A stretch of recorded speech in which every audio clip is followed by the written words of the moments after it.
Hi students, good morning. देखिए भी last class में अपने प्लास्टिड की बात कर रहे थे। आज अपने चर्चा करते हैं एक नए कोशिकांग पे। उससे पहले अपने एक टर्म जो है उसको देखते हैं और वो है अंतःझिल्लिका तंत्र। अंतःझिल्लिका तंत्र। देखिए भी अपने चर्चा चल रही है कोशिकाओं पे, सेल ऑर्गन पे। उसी में एक टर्म आती है अपने अंतःझिल्लिका तंत्र। किसे कहते हैं अंतःझिल्लिका तंत्र? अंतःझिल्लिका तंत्र की बात करने से पहले अपने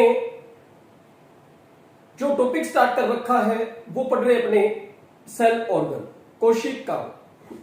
देखिए भी कोशिका के अंदर विभिन्न प्रकार के जो अंग अपने पढ़ रहे हैं, कोशिकांग जो पढ़ रहे हैं, इन कोशिकाओं की संरचना, इन कोशिकाओं की संरचना व कार्य भिन्न भिन्न है। जो कोशिकांग अपने पढ़े जैसे माइटोकॉन्ड्रिया हो गया, लवक हो गया, और भी कोशिकांग अपने पढ़ेंगे। तो इन कोशिकाओं की संरचना और कार्य में क्या पाई जाती है भी? विभिन्नता पाई जाती है। क्या पाई जाती है? विभिन्नता पाई जाती है, वेरिएशन पाया जाता है, असमानता पाई जाती है। लेकिन कुछ कोशिकांग ऐसे होते हैं जो संरचना में भिन्न होते हैं, लेकिन उनका कार्य जो होता है वो आपस में किसी न किसी रूप में एक दूसरे के साथ जुड़ा हुआ होता है। कुछ कोशिकांग ऐसे हैं जिनमें क्या होता है कि उन कोशिकांगों की संरचना तो क्या है? भिन्न भिन्न है। देखिए कोशिकांग जो है सारे, उनकी कोशिकांगों की संरचना जो है सभी की भिन्न भिन्न है। लेकिन कुछ कोशिकांग ऐसे हैं जिनकी संरचना में तो भिन्नता होती है, लेकिन कार्य जो है वो सम्मिलित रूप से करते हैं। कहने का मतलब यह है कि उन कोशिकाओं का कार्य जो होता है एक दूसरे के साथ जुड़ा हुआ होता है। वे कोशिकांग जिनके कार्य किसी न किसी रूप में एक दूसरे कोशिकाओं के साथ जुड़े होते हैं, वे कोशिकांग जिनके कार्य किसी न किसी रूप में एक दूसरे के साथ जुड़े होते हैं, वो किसके अंतर्गत आते हैं? अंतःझिल्लिका तंत्र के। किसके अंतर्गत आते हैं? अंतःझिल्लिका तंत्र। तो अंतःझिल्लिका तंत्र किसे कहेंगे? तो लिखिए आप डेफिनेशन। वे कोशिकांग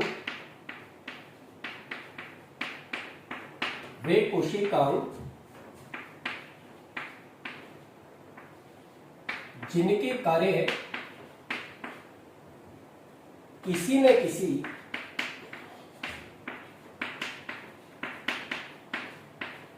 रूप में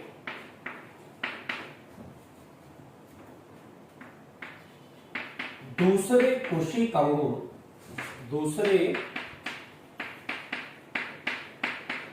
कोशिकाओं से जुड़े हुए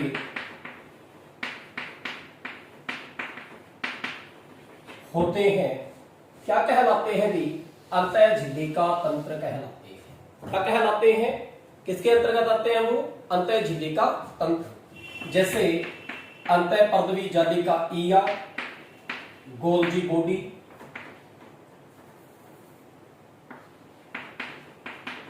लाइसोसोम, रिक्तिका। ये कोशिकांग ऐसे हैं जिनकी संरचना में तो क्या होती है? भिन्नता होती है, लेकिन इनके कार्य जो होते हैं ईआर के जीबी से जुड़े हुए हैं, लाइसोसोम से जुड़े हुए हैं, रिक्तिका से जुड़े हुए हैं। इनके कार्य जो है वो क्या है भी? आपस में संबंधित है। कार्य क्या है? आपस में संबंधित है, एक दूसरे से जुड़े हुए हैं। तो ये कोशिकांग किसमें शामिल होते हैं भी? अंतःझिल्लिका तंत्र में। तो अपने अंतःझिल्लिका तंत्र के अंतर्गत जो कोशिकांग आते हैं उनकी चर्चा करते हैं।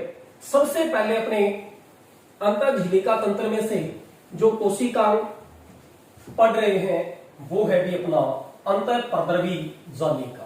तो आप हेडिंग डालेंगे अंतःपरद्रवी जालिका, अंतःपरद्रवी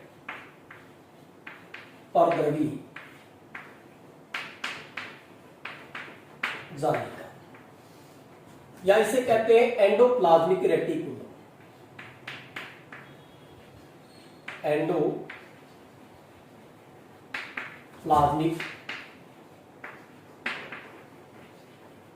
रेटिकुलम, एंडोप्लाज्मिक रेटिकुलम, या इसको शॉर्ट में कहते हैं भी ईआर। क्या कहते हैं? ईआर, एंडोप्लाज्मिक रेटिकुलम या अंतःपरद्रवी जालिका। तो आज का जो अपना कोशिकांग है वो है भी अंतःपरद्रवी जालिका, अंतःपरद्रवी जालिका।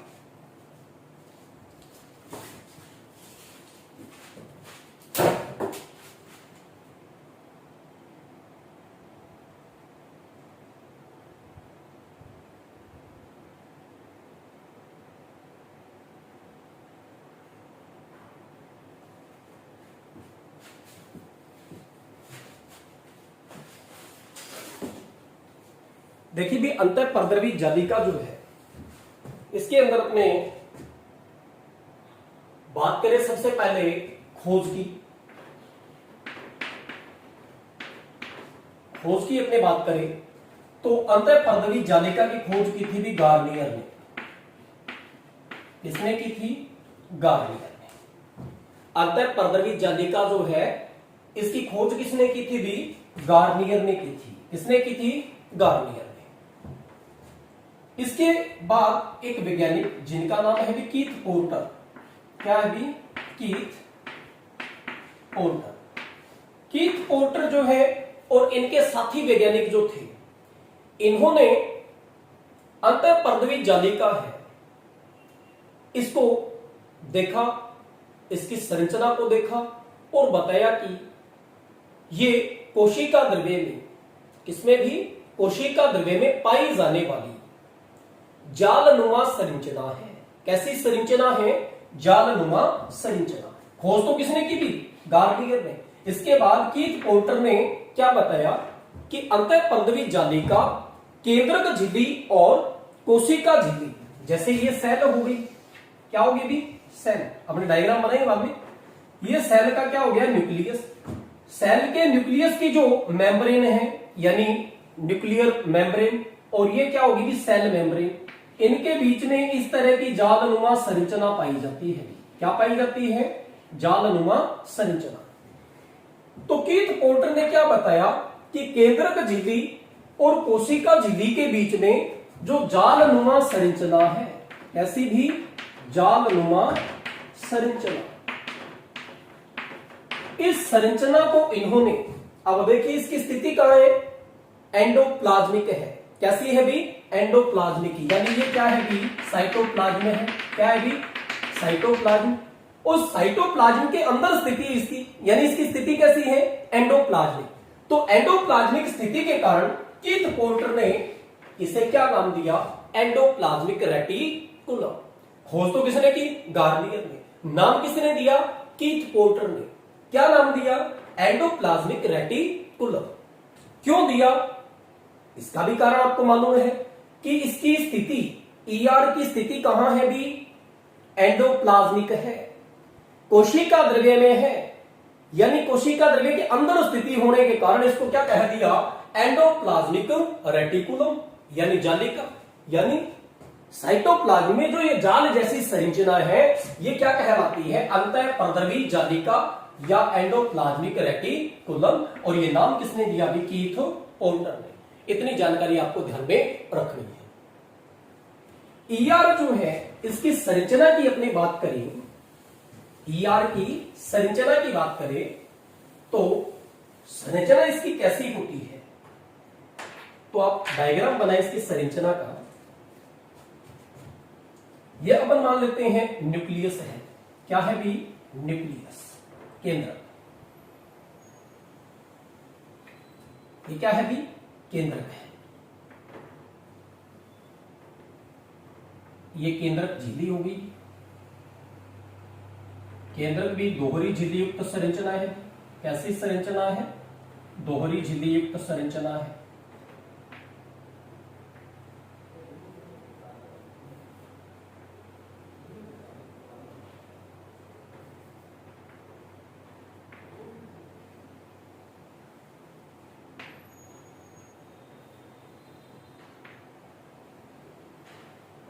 ये तो हो गया अपना केंद्र। ये केंद्र के अंदर आनुवंशिक पदार्थ डीएनए हो गया है, और ये होगी केंद्रिका, और ये केंद्रक द्रव्य। केंद्रक द्रव्य ये डीएनए, और ये क्या है भी केंद्रिका, और घिरा हुआ आधारी पदार्थ क्या हो गया केंद्रक द्रव्य। ये तो हो गया केंद्र। अब केंद्रक झिल्ली जो है इसके साथ सटी हुई समांतर नलिकाओं से बनी जालनुमा संरचना जो है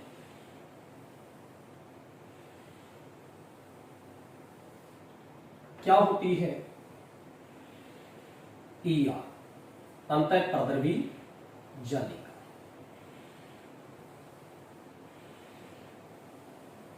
ये अंतःप्रद्रवी जालिका है। यहां पे क्या है भी कोशिका झिल्ली। तो केंद्रक झिल्ली और कोशिका झिल्ली के बीच में ये जालनुमा जो संरचना है ये क्या कहलाती है, क्या कहलाती है, ईआर या अंतःप्रद्रवी जालिका। ये ईआर के ऊपर राइबोसोम है, क्या है, राइबोसोम जुड़े हुए हैं। इनकी बात करेंगे अपनी। पहले इसकी संरचना की बात करते हैं, कैसी संरचना है, संरचना में कौन कौन से भाग है। जहां पे ये राइबोसोम जुड़े हुए हैं, और ये जो आगे का जो ये पार्ट है इस पे राइबोसोम मैंने नहीं दिखाए हैं। इनकी चर्चा करेंगे अपने इसके प्रकार में। पहले अपने संरचना की बात करते हैं। तो ईआर जो है इसमें संरचनात्मक रूप से 3 अवयव पाए जाते हैं, यानी ईआर का निर्माण 3 प्रकार की संरचनाओं से होता है। कितने अवयव होते हैं इसमें, 3 अवयव या 3 संरचनाएं या 3 प्रकार की संरचनाएं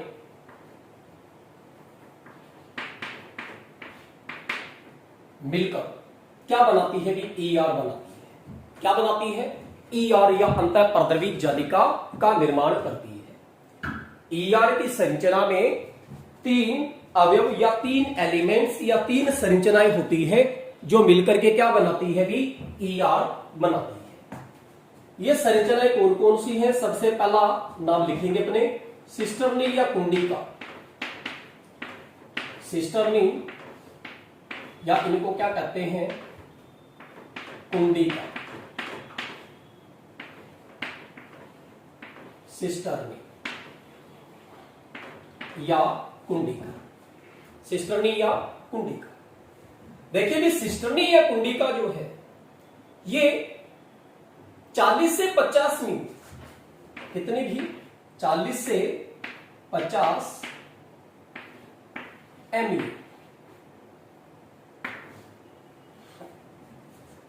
आकार की नलिकाकार संरचनाएं हैं जो अशाखित होती है। कैसी होती है भी, अशाखित होती है। सिस्टर्नी या कुंडिका क्या है भी, 40 से 50 MU आकार की लंबाई की नलिकाएं होती हैं जो कैसी होती है भी, अशाखित होती है।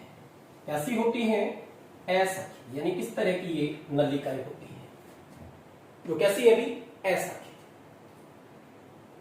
इसकी संरचना में, ईआर की संरचना में 3 एलिमेंट्स हैं, 3 अवयव हैं या 3 रचनाएं जो है मिलकर ईआर बनाती है। पहले क्या होगी, सिस्टर्नी, ये 40 से 50 MU आकार की संरचना है। सामान्यतः इनकी सतह पे क्या पाए जाते हैं भी, राइबोसोम पाए जाते हैं।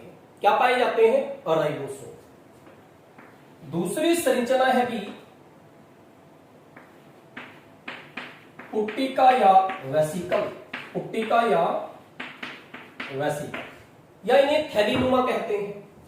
ये गोल अंडाकार संरचनाएं होती है। कैसी संरचनाएं होती हैं, गोल अंडाकार संरचनाएं होती है जिनमें विभिन्न प्रकार के पदार्थ जो है वो संग्रहित रहते हैं। तो दूसरा पार्ट क्या हो गया, पुट्टिका। तीसरी जो संरचना है वो कहलाती है भी नलिका। क्या कहलाती है, नलिका या ट्यूबुल,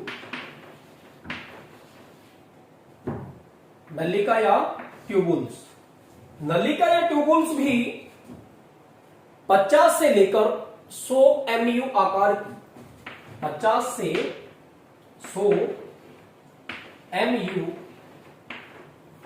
आकार की, MU आकार की संरचना होती है जो शाखित तो होती है। ये नलिकाएं कैसी हैं? ये भी सिस्टमी की तरह ही है, ऐसी है, लेकिन ये कैसी होती है भी? शाखित तो होती है। कैसी होती है भी? ये शाखित तो होती है। तो नलिकाएं जो है वो कैसी होती है भी? शाखित होती है। सिस्टर्नी जो होती है अशाखित होती है। ये 3 प्रकार की संरचनाएं मिलकर के किसका निर्माण करती है भी? ईआर का निर्माण करती है। किसका निर्माण करती है? ईआर का। तो ये तीनों संरचनाएं आप ध्यान में रखेंगे, सिस्टर्नी, पुटिका और नलिका। ऐसे ही 3 संरचनाएं मिलकर किसका निर्माण करेंगी? गोल्जी बॉडी का। किसका भी? गोल्जी बॉडी का, जिसकी चर्चा अपने अगले कोशिकांग के अंतर्गत करेंगे। तो अंतःपर्दवी जालिका की संरचना में 3 भाग या 3 संरचनाएं पाई जाती है जो मिलकर ईआर का निर्माण करती है। एक तो क्या है? सिस्टर्नी, दूसरा पुटिका और तीसरा क्या है भी? नलिका या ट्यूबुल्स। ये तो संरचनात्मक अवयव हो गई इसके भी ईआर की। अब बात करते हैं ईआर के प्रकार की। ईआर के प्रकार की ये चीज जो है अपने लिए महत्वपूर्ण है भी, ईआर के प्रकार। इसको नाम दे सकते हो आप। ये जो संरचना है इसका नाम लिख दें आप केंद्रक। क्या लिख दें भी? केंद्रक। ये क्या होगी भी? केंद्रक, छिद्र, केंद्रक, छिद्र। इसका नामांकन अभी करते हैं अपने प्रकार में। तो अंतःपर्दवी जालिका जो है इसके प्रकार कितने होते हैं भी? 2 होते हैं। कितने प्रकार होते हैं इसके? 2 प्रकार होते हैं। पहला प्रकार जो है वो है भी अपने खुरदरी ईआर। खुरदरी अंतःपर्दवी जालिका या खुरदरी ईआर, या इसको बोलते हैं RER, रफ ईआर। क्या बोलते हैं भी? Rough ER. ये वाली जिसके ऊपर राइबोसोम है इसको क्या कहते हैं भी? RER या खुरदरी ईआर या रफ ईआर। ठीक है, इसके ऊपर क्या है भी? राइबोसोम। ये व्हाइट कलर के जो आपको कण के समान संरचनाएं दिख रही है, ये क्या है भी? राइबोसोम। क्या है भी? राइबोसोम। दूसरा प्रकार क्या है भी? चिकनी ईआर। चिकनी ईआर, या इसको बोलते हैं SER, स्मूथ ईआर, चिकनी अंतःपर्दवी जालिका। तो 2 प्रकार है इसके। कितने प्रकार हैं? 2 प्रकार है। एक तो खुरदरी ईआर और दूसरी क्या है भी? चिकनी ईआर। खुरदरी ईआर यानी रफ ईआर जो है इसकी सतह पे राइबोसोम पाए जाते हैं। क्या पाए जाते हैं भी? राइबोसोम। राइबोसोम की उपस्थिति के कारण ही ये क्या है भी? खुरदरी होती है। क्या होती है? खुरदरी होती है। खुरदरी ईआर जो है इसकी सतह पे क्या है? राइबोसोम। इसीलिए खुरदरी ईआर जो है इसकी सतह कैसी होगी भी? खुरदरी होगी। इसीलिए इसको क्या नाम दिया अपने? खुरदरी ईआर, क्योंकि इसकी सतह पे क्या है? राइबोसोम के कण है। राइबोसोम जो है ये प्रोटीन संश्लेषण के स्थल होते हैं। किसके? प्रोटीन संश्लेषण के स्थल होते हैं। इसलिए खुरदरी ईआर जो है उन कोशिकाओं में ज्यादा पाई जाती है जहां पे प्रोटीन संश्लेषण का कार्य होता है। जहां पे प्रोटीन संश्लेषण का कार्य होता है, क्योंकि खुरदरी ईआर की सतह पे क्या है? राइबोसोम। और राइबोसोम क्या है भी? प्रोटीन संश्लेषण के स्थल है। किसके स्थल है? प्रोटीन संश्लेषण के स्थल। अब खुरदरी ईआर की सतह पे जो ये राइबोसोम जुड़े हुए हैं, ये किसके द्वारा जुड़े होते हैं? राइबोफोरिन प्रोटीन के द्वारा। किसके द्वारा भी? राइबोफोरिन प्रोटीन के द्वारा। ये नाम याद रखेंगे, प्रश्न पूछा गया इससे कि राइबोसोम जो होते हैं ये केंद्रक झिल्ली, केंद्र की झिल्ली पे भी राइबोसोम पाए जाते हैं, या खुरदरी ईआर की सतह पे जो राइबोसोम कण पाए जाते हैं वो किसके द्वारा जुड़े रहते हैं या किस प्रोटीन के द्वारा जुड़े रहते हैं? तो अपना आंसर क्या हो जाएगा? Ribophorin protein. कौन सी प्रोटीन भी?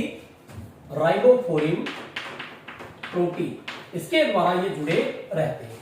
तो खुरदरी ईआर उन कोशिकाओं में अधिक पाई जाती है जिनके अंदर सक्रिय रूप से प्रोटीन संश्लेषण का कार्य चल रहा होता है। वैसे ईआर की संरचना जो है भिन्न भिन्न कोशिकाओं में भिन्न भिन्न प्रकार की हो सकती है। कारण क्या है? यही है कि उपापचयी रूप से सक्रिय कोशिकाएं जिनमें प्रोटीन संश्लेषण ज्यादा होता है, तो वहां पे क्या होगी भी? खुरदरी ईआर होगी, ये अधिक मात्रा में होगी, क्योंकि खुरदरी ईआर की सतह पे जो राइबोसोम है वही प्रोटीन संश्लेषण के स्थल है। तो ये है भी आर ईआर, तो वह अंतःपर्दवी जालिका जिसकी सतह पे राइबोसोम पाए जाते हैं, जिसकी वजह से उसकी सतह कैसी होती है भी? खुरदरी होती है, इसलिए इसको खुरदरी ईआर कहते हैं। दूसरी है चिकनी ईआर या एसईआर। चिकनी ईआर जो है इसकी सतह कैसी होती है भी? चिकनी होती है, तभी तो क्या नाम पड़ा है? चिकनी ईआर या एसईआर, स्मूथ ईआर। चिकनी ईआर जो है इसकी सतह जो होती है वो कैसी होती है? चिकनी होती है। कारण क्या? क्योंकि इसकी सतह पे राइबोसोम नहीं पाए जाते, इसकी सतह पे राइबोसोम नहीं पाए जाते, इसलिए सतह कैसी होती है? चिकनी।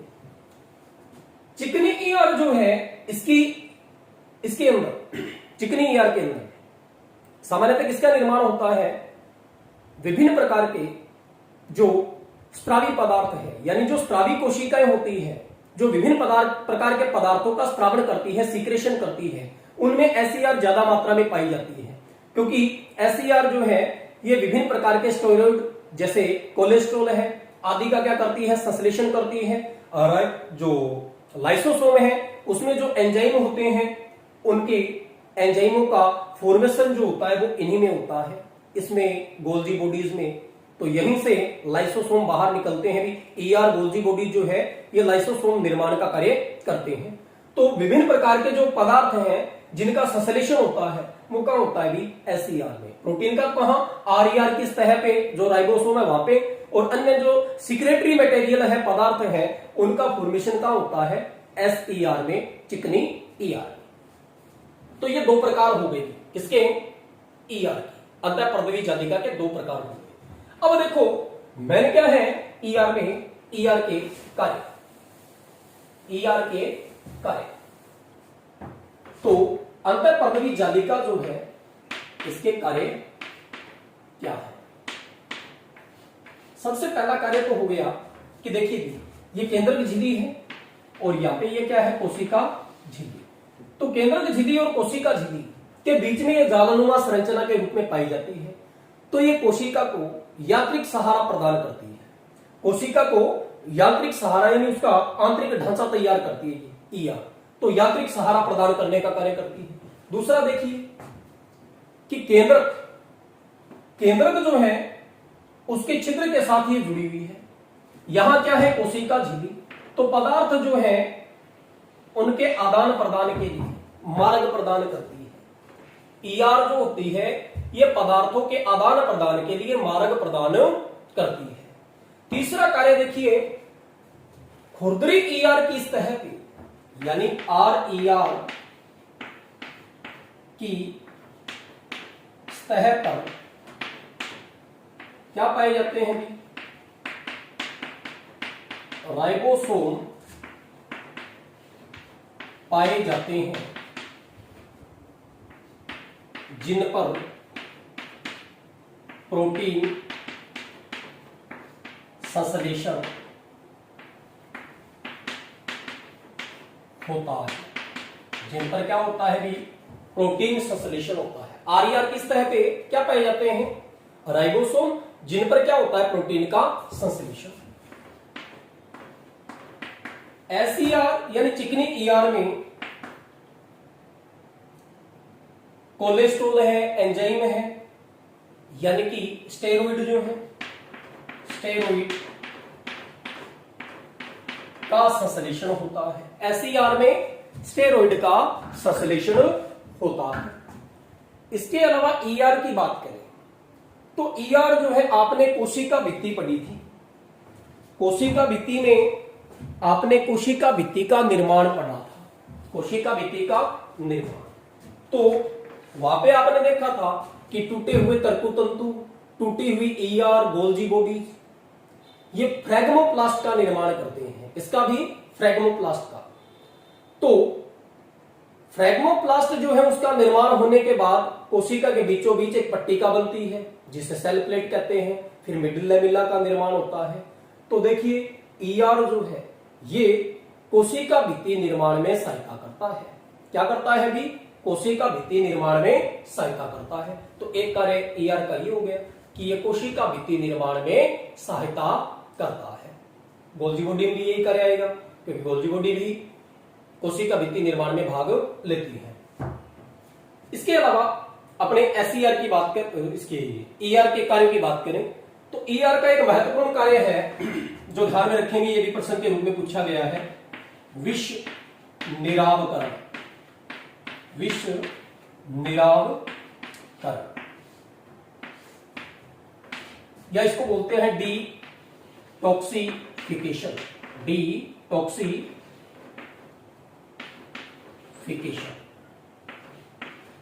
डिटॉक्सिफिकेशन या विष निरावकरण क्या है?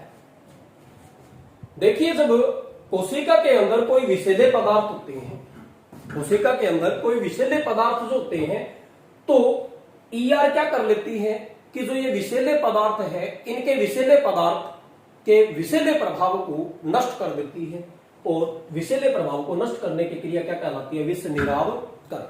यानी ईआर विषैले पदार्थों को क्या कर लेती है भी? संग्रहित कर लेती है, जिससे कोशिका के ऊपर उनका विषैला प्रभाव नहीं पड़ता। यह क्रिया क्या कहलाती है? विष निरावकरण। तो विष निरावकरण ये प्रश्न जेट के अंदर भी पूछा गया है और नीट के अंदर भी पूछा गया है कि विष निरावकरण की क्रिया कौन सा कोशिकांग करता है? तो अपना उत्तर क्या हो जाएगा? अंतःप्रद्रवी जालिका हो जाएगा। क्या हो जाएगा भी? अंतःप्रद्रवी जालिका हो जाएगा। तो विष निरावकरण की क्रिया। इसके अलावा ईआर जो होती है इसके अंदर जो पुट्टिका या वेसिकल होती है, जो गोलाकार अंडाकार संरचनाएं हैं, ईआर के अंदर चिकनी ईआर में जिन पदार्थों का संश्लेषण होता है उन पदार्थों का संश्लेषण होने के बाद पुट्टिका या वेसिकल जो होती है उनमें उन पदार्थों का क्या होता है कि भंडारण होता है। क्या होता है? भंडारण होता है। तो ईआर जो होती है ये संश्लेषित पदार्थों को भंडारित करने का कार्य भी करती है। किसका कार्य करती है भी? भंडारित करने का कार्य भी करती है। इसके अलावा अंतःकंकाल की बात ही कर ली हमने कि कोशिका का अंतःकंकाल या यांत्रिक सहारा प्रदान करने का कार्य भी ईआर करती है, और पदार्थों का आदान प्रदान यानी केंद्रक और कोशिका झिल्ली के बीच या पदार्थों के आदान प्रदान के लिए क्या प्रदान करती है भी? मार्ग प्रदान करती है। कौन भी? ईआर। तो ये हो गए ईआर के कार्य। सबसे पहला कार्य क्या लिया अपने कि चिकनी ये जो खुरदरी ईआर है इसकी सतह पे राइबोसोम पाए जाते हैं जो राइबोफ्लोरिन प्रोटीन द्वारा जुड़े रहते हैं और प्रोटीन संश्लेषण का कार्य करते हैं। तो खुरदरी ईआर उन कोशिकाओं में ज्यादा पाई जाती है जहां पे क्या होता है भी? प्रोटीन संश्लेषण। एसईआर के अंदर विभिन्न प्रकार के पदार्थ संश्लेषित किए जाते हैं, जैसे वसा होगी, लिपिड होगी, इसके अलावा स्टेरॉइड हो गए जैसे कोलेस्ट्रॉल वगैरह हो गए।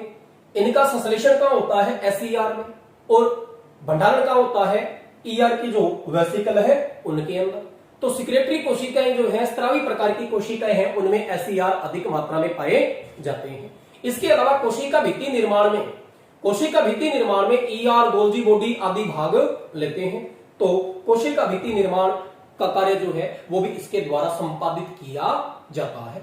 इसके अलावा अपनी बात करें तो विष निरावकरण महत्वपूर्ण प्रक्रिया है कि कोशिका जो है इसको विषैले पदार्थों के प्रभाव से बचाने का काम भी कौन करती है? ईआर करती है।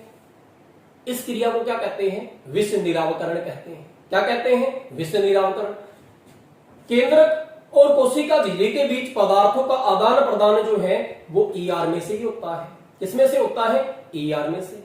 संश्लेषित पदार्थों का संग्रहण भी ईआर के द्वारा किया जाता है। तो ये कुछ विशिष्ट कार्य हैं किसके भी? ईआर के। तो ये कंप्लीट होता है। अपने अगला कोशिकांग अपने नेक्स्ट क्लास में पढ़ेंगे। तब तक के लिए धन्यवाद।